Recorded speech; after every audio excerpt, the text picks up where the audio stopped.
pessoal. Tudo Boa bem? tarde. Boa tarde, Jana. Boa tarde, Hugo. Boa tarde, Ana. Boa tarde, Janaína. Muito bem, então vamos lá, pessoal. Meu nome é Janaína Lambert. Eu trabalho na área de formação e desenvolvimento do Departamento de Educação do CNA de Administração Nacional. É um grande prazer estar com todos vocês aqui hoje na Bet Educação, esse evento que é tão importante para a gente. E é uma honra ainda maior apresentar os palestrantes que vão conversar com vocês hoje. Então, sem mais delongas aí, porque o nosso tempo é precioso, e eu vou começar por ordem alfabética pela Ana Paula Mateucci. Ela que tem licenciatura, é bacharela e mestra em Geografia pela Unesp, doutoranda na Unicamp, com especialização em inovação e transformação digital. Ana Paula também é Google Certified Educator e Google Innovator. Atualmente é especialista em tecnologias educacionais no CNA de Administração Nacional. E agora é a vez dele, nerd assumidíssimo, torcedor do Esporte Clube Recife, pai do Gui e do Lucas. Estou falando do Hugo de Albuquerque Moreira. Hugo é licenciado em Letras, Português e Inglês pela Universidade Federal de Pernambuco. Tem pós-graduação em Informática Educacional e Design Instrucional.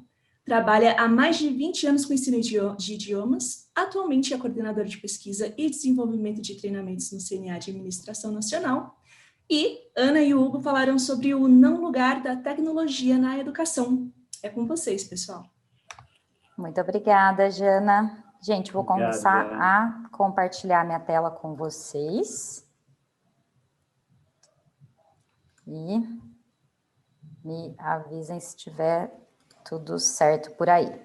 Bom, então hoje o nosso bate-papo, né, vai ser sobre o não lugar da tecnologia na educação. E pode ser um pouco polêmico esse título, mas é para a gente refletir. A gente está no momento imerso em tecnologia, a gente vai refletir um pouquinho sobre isso. Bom, e só avisando vocês, no final a gente vai ter um presentinho aí, um modelo bem legal para vocês conseguirem realmente operacionalizar tudo aquilo que a gente vai falar por aqui, ok? E a gente começa esse nosso bate-papo com 2 avisos que a gente considera importantes. A gente vai fazer esse bate-papo partindo do princípio que a gente tem conhecimento de que, nesse momento de pandemia, ainda mais ficou evidente a desigualdade digital que a gente tem no nosso país, seja de acesso à internet ou aos dispositivos, mesmo onde tem internet. E, além disso, a gente também tem um outro disclaimer aí, que é em relação àquilo que a gente vai falar aqui.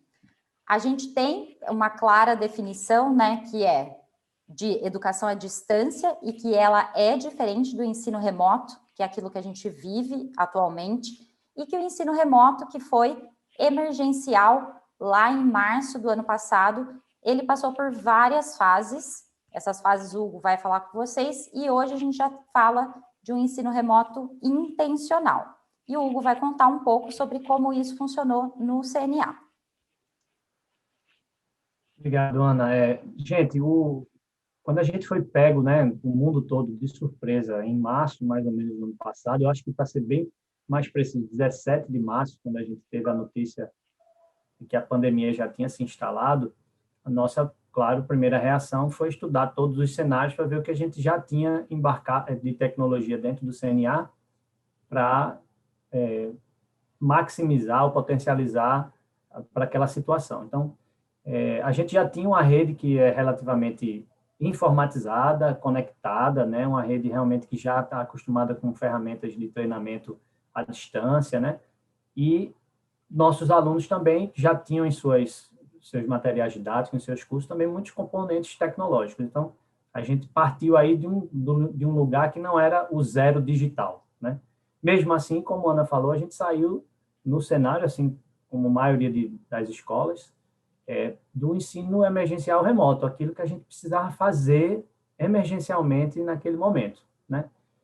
Rapidamente a gente desenvolveu um produto que virou uma oferta permanente, ele se chama CNA Live Class, são as aulas do CNA via plataformas digitais, a mais comum delas, o Zoom, para os alunos não perderem suas aulas. Então, a gente Vocês imaginam que uma rede como o CNA, que tem 630 escolas, que isso não seria fácil de fazer a princípio, mas, surpreendentemente, a gente teve uma adesão muito grande. O nível de satisfação dos alunos também é ainda melhor. Isso surpreendeu a gente para o novo formato, né? Então, a gente montou uma série de treinamentos dentro do nosso portal corporativo para que as escolas pudessem oferecer essa solução. Criamos manuais e aí a gente foi desenvolvendo as soluções à medida que a gente ia encontrando as necessidades pelo caminho, à medida que a pandemia se agravava e que a quarentena também se prolongava.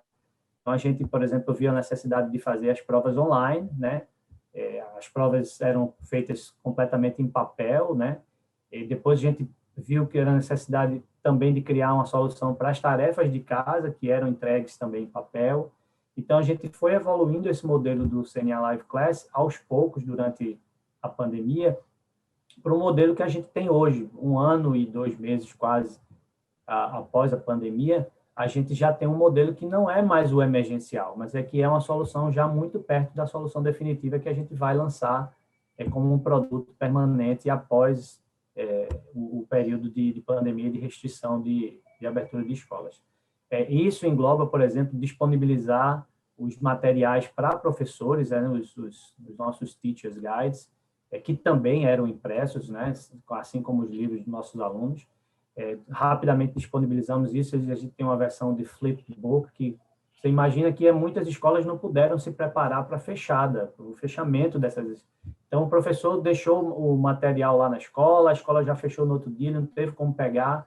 Então, isso você vê que tem impacto em toda a cadeia, desde você pensar na plataforma que você vai conduzir as aulas até no professor e dar esse suporte a ele, né? Como que os alunos iam ser comunicados.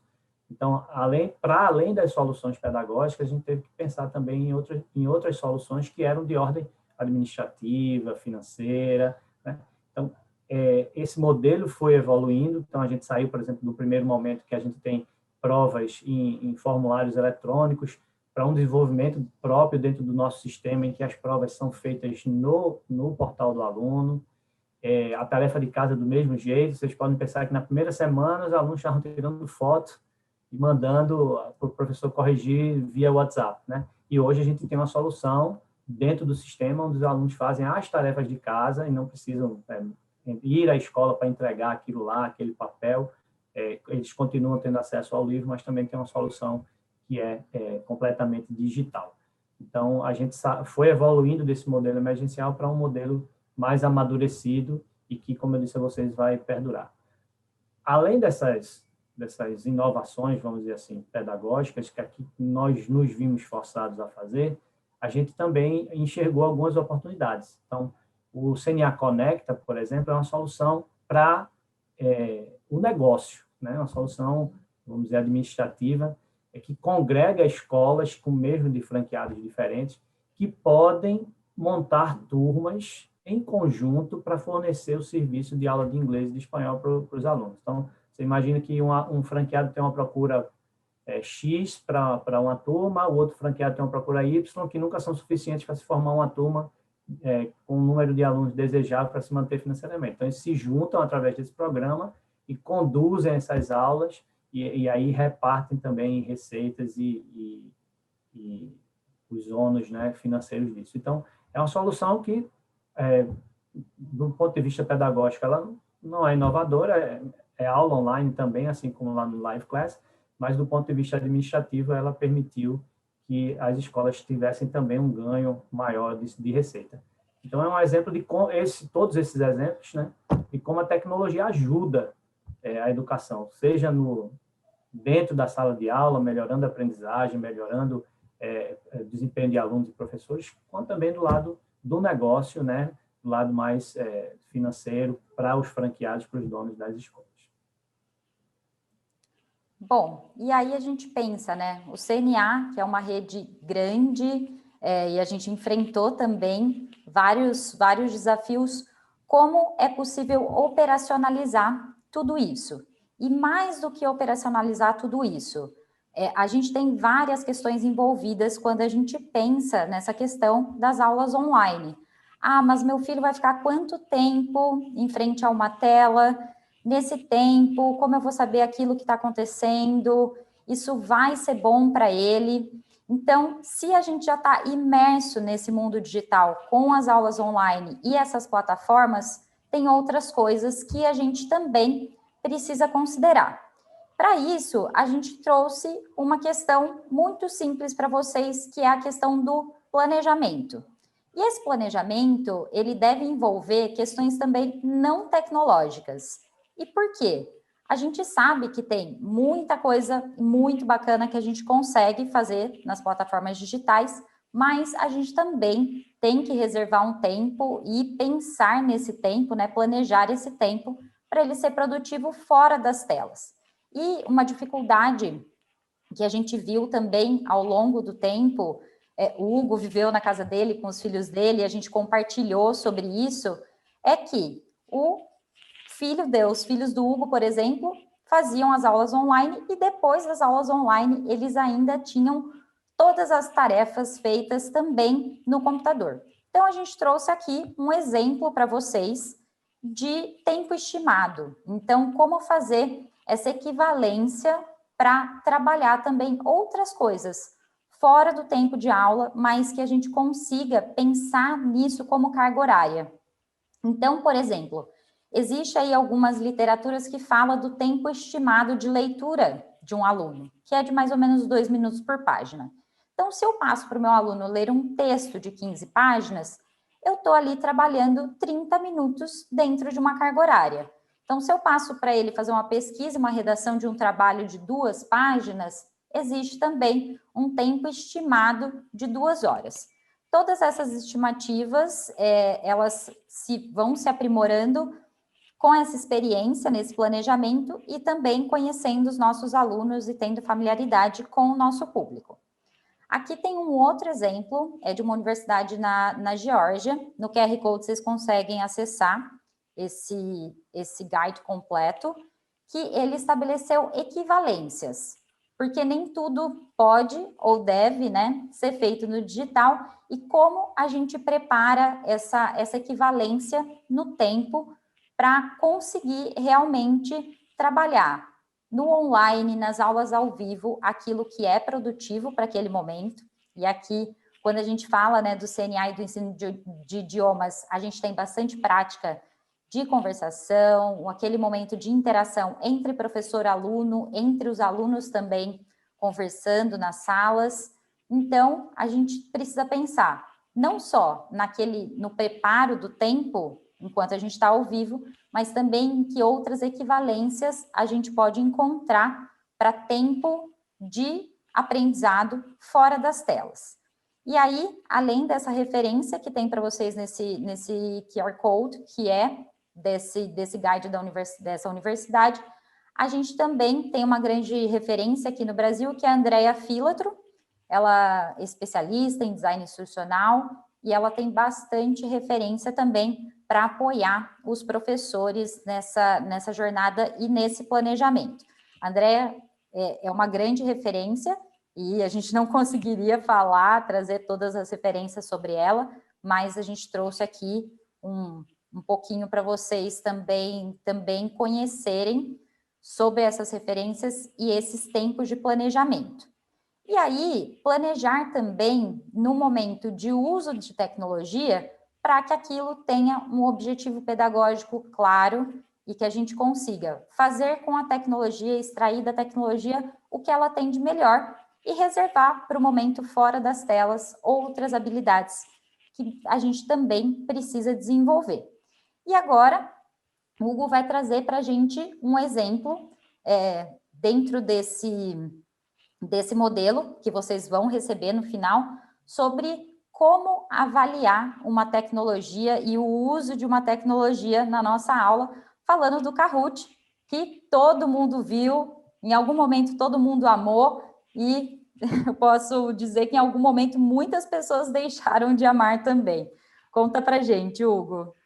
É engraçado, um pouquinho antes da história do Kahoot, da análise em si, fazer um parênteses sobre o título da nossa fala hoje, que é esse não lugar da tecnologia, né? A gente viu exemplos na minha fala do CNA, sobre o CNA, como que isso foi aproveitado para nosso benefício.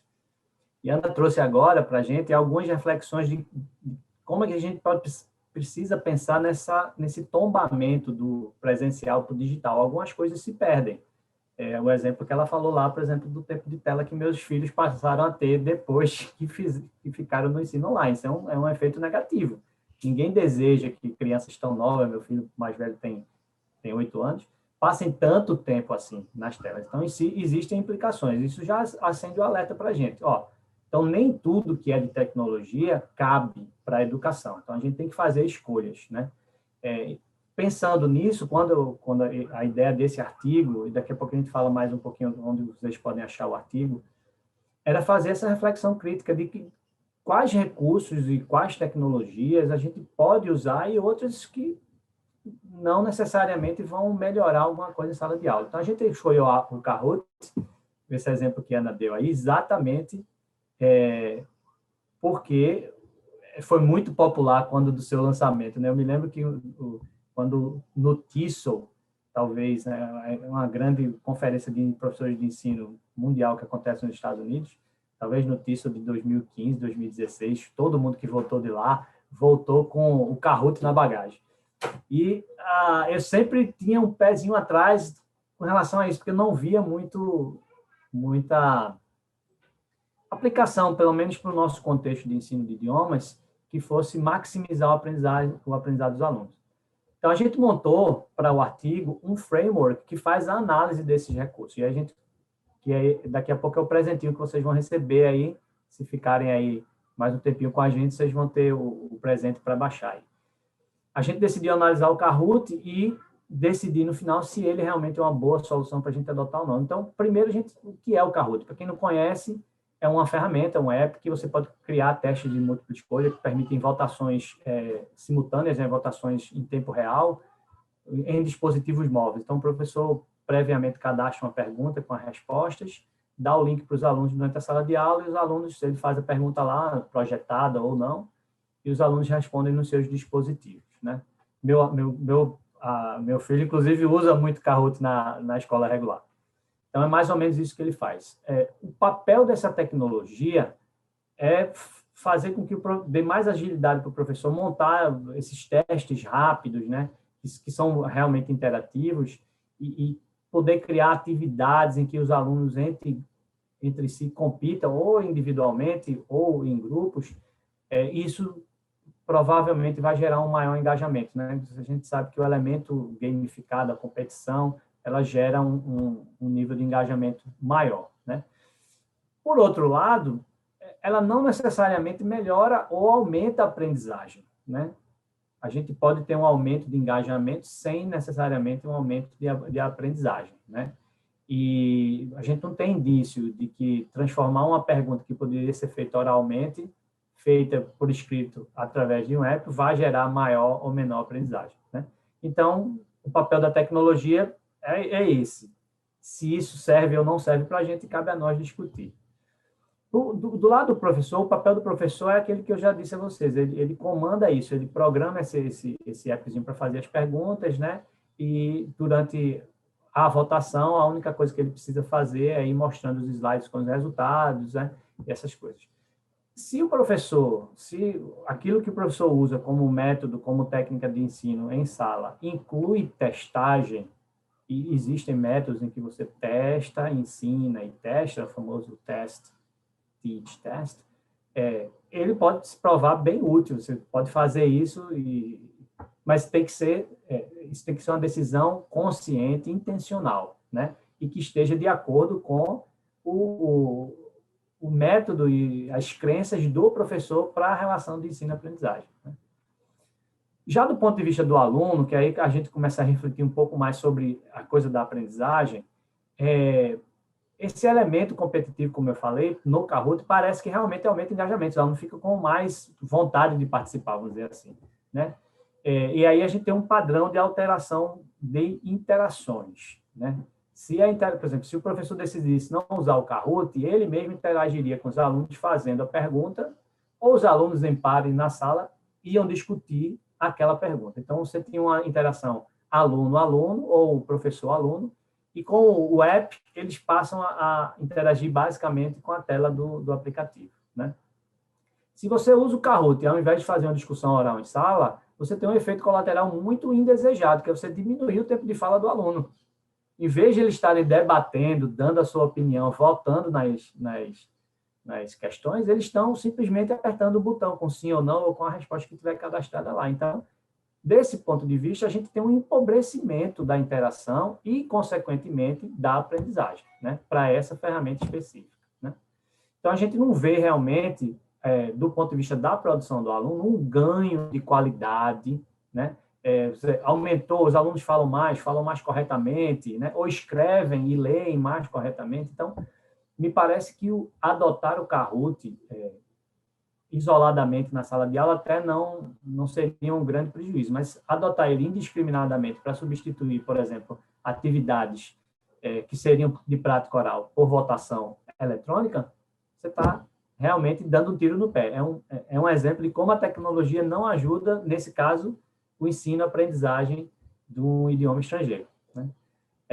Fazendo uma reflexão como essa, você vê que esse framework aí, ele tem 5 áreas, basicamente perguntinhas do lado esquerdo aqui, que fazem você refletir, e no momento que você acaba de preencher, você já tem a resposta, se é uma boa ou má tecnologia, simplesmente não boa ou má tecnologia, porque a tecnologia inerentemente nem é boa nem é má, mas se o uso que você vai fazer dela vai aumentar ou não a aprendizagem, simplesmente fazendo essa reflexão. Esse artigo no qual essa fala foi baseada, ela está no Entornos e Contornos, que é uma publicação que o CNA faz. A gente já está no volume 9, a gente vende isso, as escolas parceiras têm acesso também. Se vocês não encontrarem na Amazon ou na Martins Fontes, vocês podem entrar em contato com a gente para ver como que podem adquirir um exemplar desse. Eu tenho certeza que o André deve ter programado alguma coisa aí para o nosso stand na BET com o Entornos e Contornos. O artigo na íntegra está nesse volume 9 especificamente aí, tá? Inclusive com o framework que a gente acabou de ver. E aí, a gente deixou para vocês, tanto nesse QR Code quanto no link, esse framework em branco para vocês preencherem, para vocês usarem na hora de planejar suas aulas e compreender qual o papel da tecnologia, qual o lugar da tecnologia na aula de vocês e, com essa reflexão, definir qual aplicativo usar, qual não usar, como proporcionar essa interação entre os alunos. Então, vocês podem acessar ou bit.ly/usartech ou então por esse QR Code que está aqui na tela de vocês. E agora a gente tem um momento aí para as perguntas. A gente tem 5 minutinhos para as perguntas. Ana, a Janaína me falou que a gente não está recebendo as perguntas no chat. Então, Oi, pessoal. Oi, Jana. Isso, a gente não estava recebendo as perguntas aqui pelo chat, mas no auditório a gente teve um comentário da Victoria que falou que framework bacana para analisarmos as ferramentas tecnológicas que escolhemos para usar nas nossas aulas. Legal, muito legal, Vitória. Vou até deixar mais um minutinho aqui esse QR Code para vocês, para garantir que todo mundo, seja pelo link, digitando no navegador, ou, né, com a câmera do celular apontando para o QR Code, vocês consigam acessar. Aí vocês vão acessar um link, esse link já gera uma cópia desse framework para vocês, tá bom? Ana, com um comentário de Vitória aí, que a Janaína mencionou, eu lembrei que a gente bateu um papo também super massa, como a gente diz aqui em Recife, com o professor Luciano Meira, para um podcast produzido pelo CNA na Escola. É um papo sobre tecnologia. A gente estava, naquele primeiro momento da pandemia, saindo do ensino emergencial remoto, caminhando para soluções mais definitivas.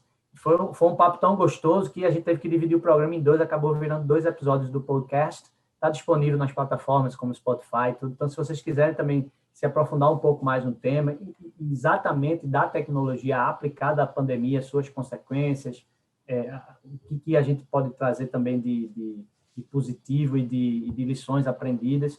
Foi um papo muito legal. O professor Luciano Meira é uma figura queridíssima aqui em Recife, já participou de algumas de nossas conferências e congressos no CNA, e trabalha com tecnologia, tem uma startup de tecnologia para aprendizagem. Então, fica também a dica aqui de material. Além do artigo, vocês procurarem o podcast do CNA na Escola, que fala sobre tecnologia, disponível nas plataformas de streaming. E aí, quem Mais não alguma coisa achar, aí, Jean? né, Hugo, eu acho que pode ir lá para o stand do CNA na Escola, aqui na jornada da Bet Online, e lá no stand alguém vai conseguir orientar vocês, tanto para achar esse podcast, quanto para conhecer o projeto do CNA na Escola. E, além disso, a gente tem amanhã uma fala do Vini, nosso diretor de educação, sobre o papel da felicidade na educação, e na sexta-feira uma fala da Cata, saindo do lugar comum, inovação como aliada do processo de aprendizagem, que é a nossa gerente de projetos e inovação. Pessoal elogiando, viu? Falando que framework é super útil. Parabéns, pessoal. Bom. Legal, a gente gosta de deixar um modelo para que as pessoas realmente consigam pôr a mão na massa e não ficar só no plano das ideias, daquilo que a gente conversou, super rapidinho, mas a gente espera que seja útil para o pessoal refletir. Porque senão a gente acaba adotando a tecnologia simplesmente pela tecnologia. E aí, essa reflexão é papel do professor. A gente está se programando se encaminhando para encerrar essa participação aqui na BET, e eu queria deixar com vocês uma reflexão do professor Subhata Mitra, é um indiano físico que desenvolveu experimentos interessantíssimos de ensino-aprendizagem, e uma vez perguntado a ele qual seria o papel do professor nesse cenário em que você tem todas as respostas na mão, na palma da mão no celular, quando você pergunta, por exemplo, ao Google, qual é o papel do professor, né? Para quem está acostumado a ser o professor que dá as respostas. O Google faz isso melhor do que o professor. Isso o professor Mitra foi muito feliz quando falou que o papel do professor nesse novo cenário é fazer as perguntas certas. E assim você trigger, você starta nos alunos a busca pelas respostas, porque eles conseguem por si só responder. Então, a tecnologia pode nos ajudar a ser professores melhores assim, porque quando a gente pensa nas perguntas que são mais importantes e a gente deixa os alunos mesmo acharem as respostas. A gente deixa aí também, além do convite para as próximas falas do CNA na BET, os nossos contatos, eu e Ana, que trabalhamos na área de projetos de inovação dentro do Departamento de Educação no CNA, e se vocês quiserem trocar ideias, pegar referência de materiais, compartilhar coisas, tem um e-mail da gente aí nessa última tela. E agradecer a Beth e ao CNA na Escola, na figura de André, que convidou a gente para esse bate-papo super legal. Muito obrigada, gente. Obrigada, pessoal. Tchau, tchau. Obrigada, Jana.